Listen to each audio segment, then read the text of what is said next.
à tous, bonjour tous ceux qui me suivent sur cette chaîne dédiée entièrement au domaine des mines. Alors, je vais vous donner 5 opportunités à saisir dans le domaine des mines en 2025. Alors, si vous êtes, vous travaillez, si vous avez une entreprise, je parle pour les entrepreneurs. Alors, si vous avez une entreprise et que vous voulez avoir des marchés dans le domaine des mines, d'ailleurs, vous devez commencer à proposer vos prestations dès le début de l'année. Et généralement, je sais que les budgets à partir de décembre, novembre, décembre, janvier, c'est là que les budgets vont être établis.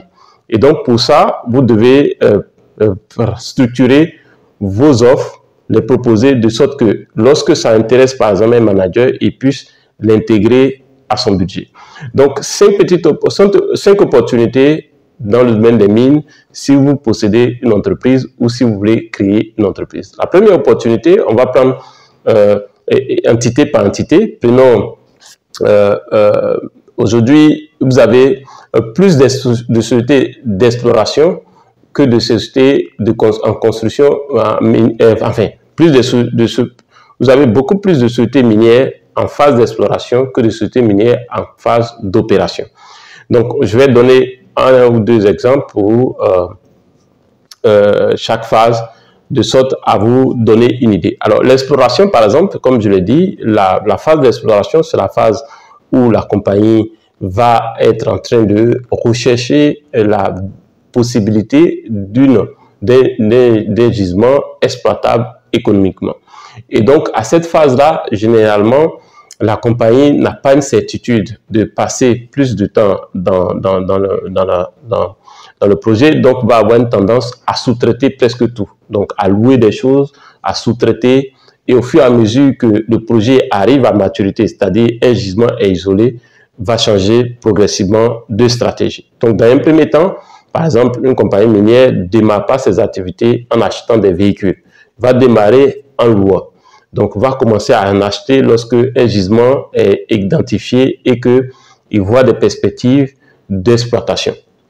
Donc, à cette phase-là, il y a tout ce qui touche la location. Si vous faites vous louez vous pouvez louer peut-être des véhicules, vous pouvez, comme on va dire, vous pouvez louer d'autres équipements tels que des groupes électrogènes, etc. La compagnie va avoir tendance à louer ces choses. Vous pouvez, si vous avez une maison, un hôtel dans la zone, il peut louer l'hôtel, rester durant même 1 an, 2 ans, 3 ans, de garder des chambres d'hôtel, rester dans ces hôtels pour travailler. Donc ça, c'est l'exploration. Donc l'exploration va être plus focalisée sur tout ce qui est location, tout ce qui est prestations extérieures. Donc même par exemple, pour nourrir les gens, ça peut être un restaurant qui va s'en occuper s'il y en a dans la zone. Vont avoir tendance à louer presque tout. Alors ça, c'est la phase d'exploration. Et il y a d'autres services, bien entendu, associés. Donc je vous donne juste un exemple. Donc ils peuvent louer et ils peuvent louer des équipements. Et ils vont avoir tendance à louer des équipements, à louer certains équipements qui demandent un suivi ou peut-être qui demandent un gros cash parce qu'ils ne veulent pas immobiliser l'argent, donc ils vont avoir tendance à louer. En phase de construction, par exemple, les compagnies vont aussi, par exemple, prenons le cas en phase de construction, ils vont utiliser plusieurs prestataires et ils vont avoir du personnel. Donc, généralement, ils vont sous-traiter, si vous voulez, la gestion des ressources humaines. C'est que des gens vont dépendre de sociétés intérimaires et d'autres vont dépendre directement de la compagnie. L'objectif, c'est de pouvoir après facilement se séparer d'un certain nombre. Par exemple, quand la compagnie est en construction, vous pouvez passer facilement à 2000, 2500 personnes. Mais lorsque la phase de construction finit et que doit passer en exploitation, les 2500 personnes sur site peuvent chuter drastiquement à 300, 500 personnes. Ça va dépendre du gisement et de la taille de la mine et des activités au sein de la mine. Donc, lorsque la compagnie est en phase de construction, ou si vous êtes dans le domaine de la location, ça peut être un objectif, mais si vous êtes dans le domaine des RH aussi, ça peut être une opportunité. Et aussi, pour les travaux de construction, il y a plein de travaux annexes. Donc, la compagnie, généralement, va sous-traiter 80% de ses activités en phase de construction.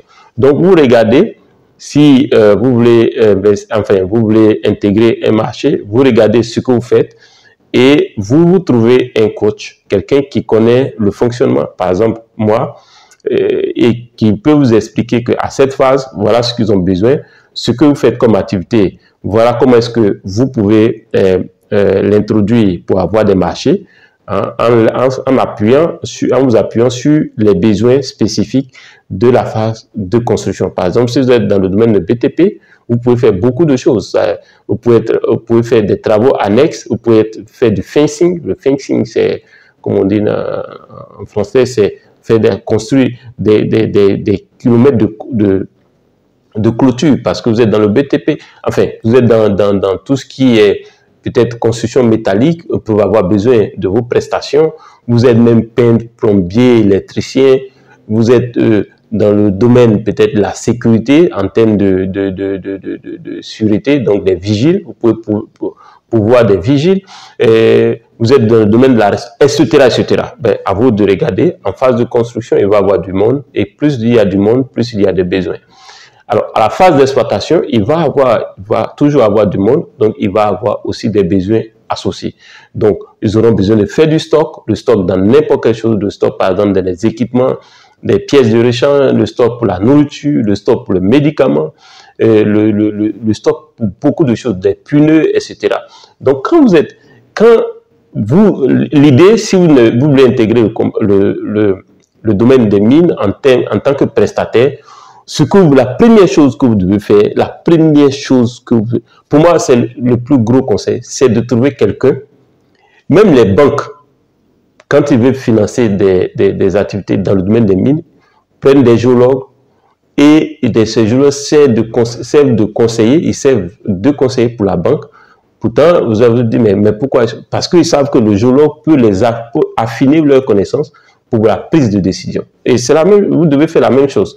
Vous voulez investir dans le domaine des mines, vous identifiez quelqu'un qui s'y connaît. Donc moi, par exemple, c'est l'accompagnement que je propose, de sorte à vous aider à identifier les besoins selon vos compétences actuelles, la compétence de votre entreprise. Et à quel niveau et comment adresser et comment formuler l'offre, qui il faut voir, quand voir la personne, comment faire pour voir la personne. Ce sont des informations extrêmement importantes. Alors, j'ai fait une masterclass, donc je vais mettre le lien dans la description de cette vidéo. Si vous êtes un entrepreneur et que vous voulez intégrer le domaine des mines, vous cliquez sur le lien, vous renseignez le formulaire, je vous envoie systématiquement le lien de cette masterclass. Vous allez regarder, comprendre certaines choses et éventuellement, si vous avez l'intention de parler avec moi ou à un membre de mon équipe, vous allez prendre un rendez-vous. Donc, il y aura un lien pour prendre un rendez-vous en fonction de ma disponibilité ou en fonction de la disponibilité des membres de mon équipe pour qu'on puisse éventuellement mieux discuter et comprendre votre besoin. Si cette vidéo vous a plu, je suis Kwasi Justin. Mon but est de démocratiser la connaissance dans le domaine des mines. On se dit à la prochaine vidéo. Partagez, likez, commentez. Et je suis au plus 225 07 59 42 17 05. Vous pouvez me joindre par WhatsApp au plus 225 07 59 42 17 05. Je laisse mon contact WhatsApp dans la description de cette vidéo.